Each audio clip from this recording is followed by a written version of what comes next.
Baik, kita lanjutkan ya teman-teman. Ini merupakan bagian terakhir dari chapter 10.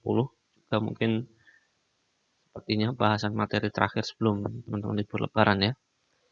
Kita akan lanjutkan dengan perlakuan akuntansi untuk long term notes payable. Kalau kemarin kita sudah bahas bonds payable, kemudian bahas juga bagaimana amortisasi, terus time value of money. Nah, ini salah satu penerapan berikutnya adalah di long term notes payable. Jadi long term notes payable ini sebenarnya bagian lain dari yang non current ya. Ada beberapa perbedaannya dengan bonds payable. Bonds payable biasanya bisa dipecah-pecah ya. Jadi misalnya kita membutuhkan uang 100 miliar. Nah, nilai bonds yang diterbitkan itu bisa dipecah-pecah, misalnya menjadi 1000 calon kreditor atau mungkin jadi 10.000 atau berapa dipecah-pecah menjadi 1 juta per surat bisa juga.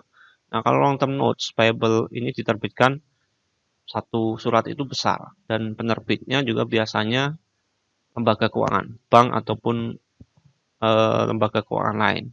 Jadi misalnya butuh 1 miliar, ya satu surat notes itu diterbitkan untuk ditujukan kepada satu bank misalnya. Jadi si pemberi pinjaman ini satu. Nah, kadang-kadang bisa juga si pemberi pinjaman ini mensyaratkan adanya jaminan atau mortgage yang memberikan hak atas aset yang dijaminkan itu sebagai penjamin atas besarnya pinjaman yang diberikan. Misalnya yang paling gampang di Indonesia yang jamak juga itu adalah KPR. Itu salah satu bentuk long term notes payable yang memiliki jaminan, yang ada mortgage-nya. Nah, bedanya lagi dengan bonds. Kalau kemarin teman-teman ingat bonds itu setiap periode, setiap tahun, setiap semesteran itu yang dibayarkan adalah hanya bunganya saja. Meskipun pada saat kita mencatat amortisasi ya, di sana ada pengurangan atau penambahan carrying value dari bonds, tapi itu bukan dalam bentuk cash, tapi merupakan bagian dari amortisasi dari premium maupun diskon. Nah, kalau long term notes payable ini pembayaran periodiknya ini tidak hanya bunga tapi juga pokoknya, angsuran pokoknya. Jadi yang dibayarkan setiap periode itu tidak hanya bunga tapi juga pokoknya. Jadi pengurangan terhadap pokok pinjaman. Pada saat long term notes payable diterbitkan, ini perusahaan mencatat sebesar nilai nominalnya, sebesar face value-nya. Nah, kemudian face value ini setiap periode akan dikurangi ya, sebesar cicilannya, cicilan pokoknya. Jadi komponen pembayaran setiap periode itu ada dua. Jadi bunga yang dihitung berdasarkan unpaid balance, jadi ibaratnya mirip kayak kemarin carrying value, dan pengurangan terhadap pokok pinjaman. Jadi ada dua.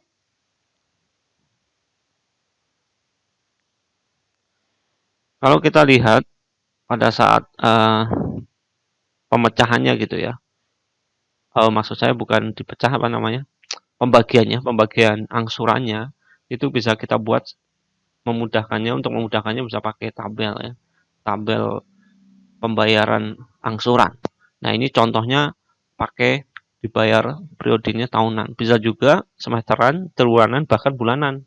Kalau KPR itu biasanya bulanan, jarang yang tahunan. Contoh ini perusahaan menerbitkan surat utang jangka panjang sebesar 500.000 dolar dengan tingkat bunga kupon 8% dengan jangka waktu pelunasan 20 tahun pada 31 Desember. Nah, berdasarkan hitungan present value dari, kalau teman-teman cek kemarin ada yang present value annuity ya. Dengan present value annuity factor ini ketemu pembayaran bunga tahunannya, cicilannya itu 50.926. Nah, 50.926 ini tidak ansih hanya bunga tapi juga. Kalau kita pecah, kita bisa lihat dalam tabel berikut.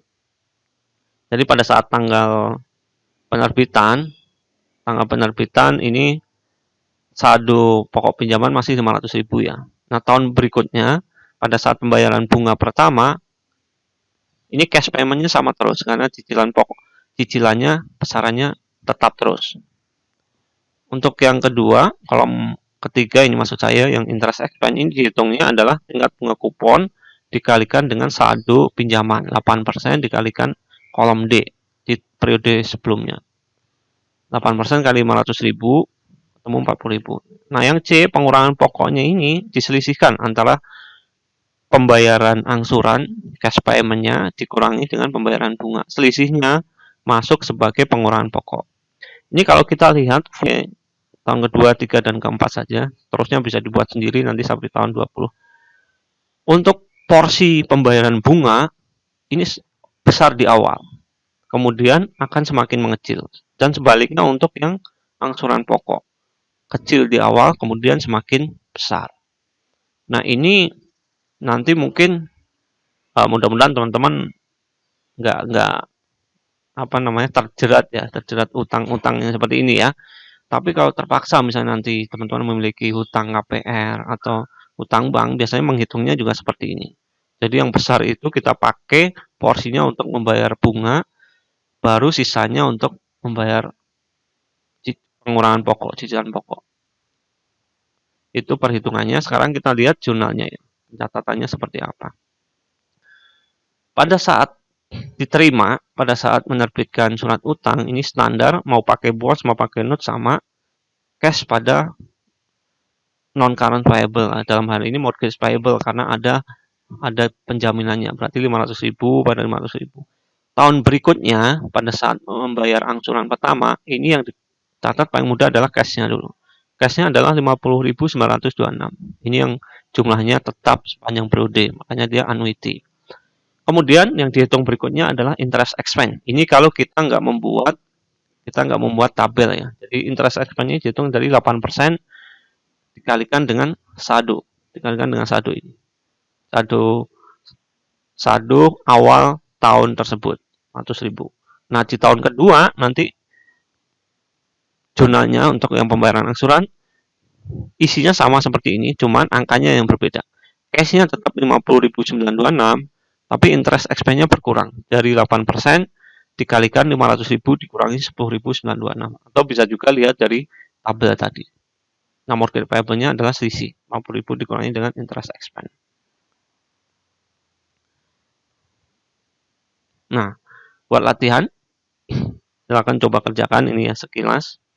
Ini saldo, pertanyaan teori ini sebenarnya. Jadi saldo hutang yang belum dibayar itu dalam neraca akan dilaporkan sebagai apa? Kalau kita ingat kemarin di bab sebelumnya yang current liabilities, ini ada namanya yang masuk current adalah current portion of long-term notes. Nah, berarti di sini juga seperti itu. Jadi dari mortgage note itu yang bagian jatuh tempo di tahun 2018 itu masuk sebagai current, sisanya yang unpaid balance atau yang unpaid principal-nya itu masuk non current liability. Jadi yang current ini sebenarnya yang jatuh tempo di periode berikutnya. Kalau kita lihat di tabel, ini yang tabel di tahun 2018 harus dibayar. Nah, ini masuk current-nya yang porsi pengurangan pokoknya saja.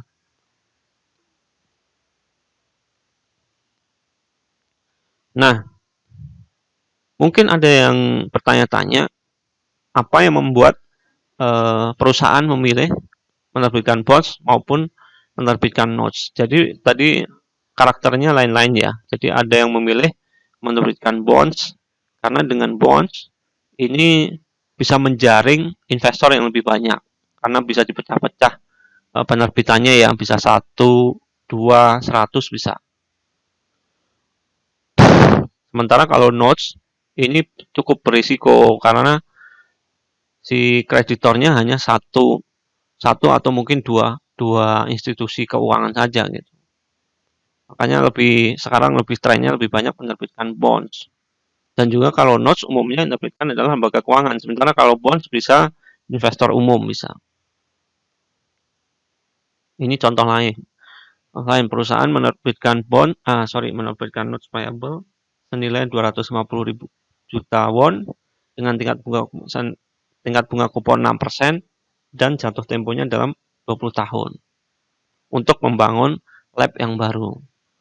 Nah, berdasarkan kesepakatan ini dengan dihitung dengan present value annuity, ketemu pembayaran tahunannya adalah 21.756.000. Nah, diminta membuat jurnal pada saat menerima loan dan juga pada saat pembayaran tahun pertama. Ini persis seperti yang tadi ya. Jadi simpel saja. Kalau nggak membuat tabel, ini yang cash-nya kita catat dulu karena sudah ketahuan. Nah, dalam ujian ataupun kuis, bisa saja ini pembayaran tahunannya tidak diketahui ya. Jadi teman-teman harus ngitung dulu dengan menggunakan tabel present value annuity. Silakan dicek lagi pembelajaran tentang time value of money.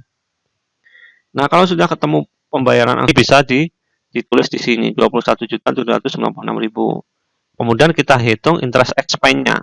Interest expense-nya adalah tinggal kita kalikan coupon rate-nya 6% dikalikan dengan saldo principal balance yang belum dibayar. Karena ini baru tahun pertama, berarti 6% kali 250 juta, ketemu 16 juta. Selisihnya masuk mortgage payable. Nah, tahun kedua, zonanya sama seperti ini, isinya yang berbeda adalah sisi debitnya. Kreditnya tetap sama. Interest expense-nya 6% dikalikan 250 juta dikurangi 6,79. Ini pembahasan tentang perlakuan akuntansi untuk yang notes payable.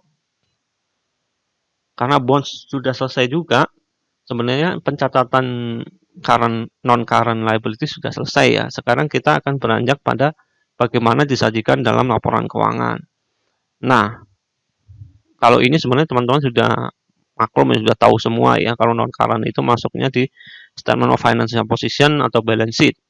Dia masuk di non-current, kecuali yang notes payable. Tadi ada sebagian masuk non-current, yang porsi untuk jatuh tempo di tahun berikutnya, yang angsuran jatuh tempo tahun berikutnya. Sisanya masuk non-current liabilities. Nah, biasanya informasi yang ditambahkan membutuhkan analisis yang digunakan untuk non-current liabilities itu dua. Yang pertama adalah debt to total asset rasio. Kalau dari namanya ini jelas ya, gampang hitungnya. Dari total hutang dibandingkan dengan total aset. Kemudian yang kedua adalah terkait kemampuan untuk membayar bunganya. Ini times interest and ratio, membandingkan antara tingkat earning before interest and income tax terhadap interest expense. Itu kemampuan membayar bunganya dari pendapatan yang dihasilkan perusahaan. Nah, ini semua untuk mengukur sebenarnya kemampuan membayar hutang, membayar kembali hutang, dan juga solvabilitas jangka panjang ya. Baik, kita lihat itu penerapan rasionya ya dalam praktek. Contohnya perusahaan LG memiliki total hutang sebanyak 22 ribu miliar won dan total asetnya 35.000 won. Sementara interest expense-nya 827, income taxes-nya 354 dan net income-nya 223. Pertama kita hitung dulu debt to total asset ratio. Kalau kita lihat total asetnya, total hutangnya 22 dibandingkan 35, asetnya 64,3%. Wah, ini relatif tinggi ya. Jadi separuh lebih besaran utangnya itu terhadap asetnya. Jadi misalnya gampangnya kalau misalnya perusahaan nggak mampu bayar, kemudian asetnya dipakai untuk melunasi, ini asetnya akan sangat berkurang drastis, tinggal 40% ya, sekitar 40%. Kemudian kita lihat yang kemampuan untuk membayar bunga periodiknya. Kita jumlahkan dulu net income ditambah income tax ditambah interest expense. Itu kalau bahasa manajemen keuangannya menjadi EBIT ya. EBIT, earning before interest and tax. Dibagi dengan pembayaran interest expense periode itu.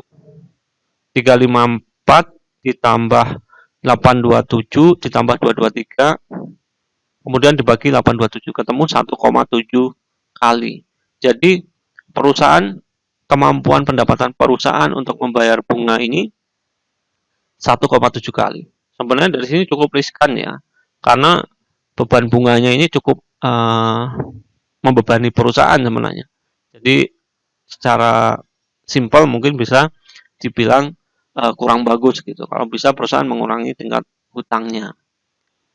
Kemudian perbandingan berikutnya kalau analisis itu biasanya dibandingkan dengan perusahaan sejenis, mungkin bisa dibandingkan dengan Samsungnya akan seperti apa gitu, posisinya seperti apa, apakah seperti ini juga atau tidak. Baik, sebenarnya materi kita sudah selesai ya, sudah selesai sampai di sini. Yang non current liabilities, kalau ada yang kurang jelas nanti bisa kita diskusikan. Ini ada tambahan informasi, biasanya si pemberi pinjaman itu menambahkan semacam persyaratan tambahan ya, selain yang tadi mortgage ada namanya covenant light. Jadi misalnya ikut ngatur lah ya, ikut ngatur dari jalannya perusahaan. Misalnya tingkat minimal laba ditahan berapa, cash flow-nya harus punya berapa dan seterusnya. Itu tambahan, syarat tambahan dari kreditor. Biasanya ada menambahkan seperti itu.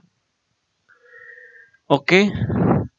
Sampai di sini mudah-mudahan cukup jelas. Nanti kalau kurang jelas bisa kita diskusikan ya. Terima kasih.